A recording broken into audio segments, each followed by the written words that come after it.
रसाळ news मध्ये आपले स्वागत आहे। आज आपण आजच्या ठळक बातम्या बघणार आहोत। सर्वात प्रथम धनला यंदाही भेटणार बोनस। मुख्यमंत्र्यांची घोषणा 25,000ची केली होती मागणी, 20,000 भेटणार। संतोष देशमुख प्रकरणी मुख्य आरोपी वाल्मिक कराड अजून देखील फरार। नागपूरमधील फार्म हाऊसमध्ये लपून बसल्याचा सूरज धस यांचा आरोप। लाडकी बहिणीसाठी 1400 कोटी तर वीज बिलासाठी 3000 कोटीची तरतूद, मुख्यमंत्री देवेंद्र फडणवीस। महायुती सरकारचे खातेवाटप जाहीर। माननीय कोकाटेंना कृषी मंत्रीपद, गृहमंत्रीपद अजूनही देवेंद्र फडणवीस यांच्याकडे।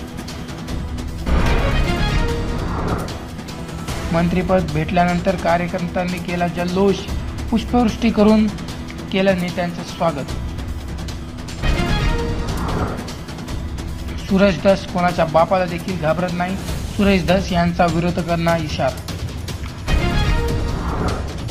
महाराष्ट्राची आरोग्य सेवा व्हेंटिलेटरवर। हिंगोलीच्या खराडी बाळू या ग्रामीण रुग्णालयात बेड नसल्याने शस्त्रक्रिया झालेल्या 43 महिलांना भर थंडीमध्ये चक्क जमिनीवर बसण्याची वेळ आली। ओबीसी नेत्यांची मुंबईमध्ये सिंहगड बंगल्यावर बैठकीनंतर जोरदार घोषणाबाजी। छगन भुजबळ वेगळी निर्णय घेण्याची शक्यता। पीक विमा कधी भेटणार अजून देखील स्पष्ट नाही, शेतकऱ्यांची तारीख पे तारीख। ह्या होत्या आजच्या काही ठळक बातम्या।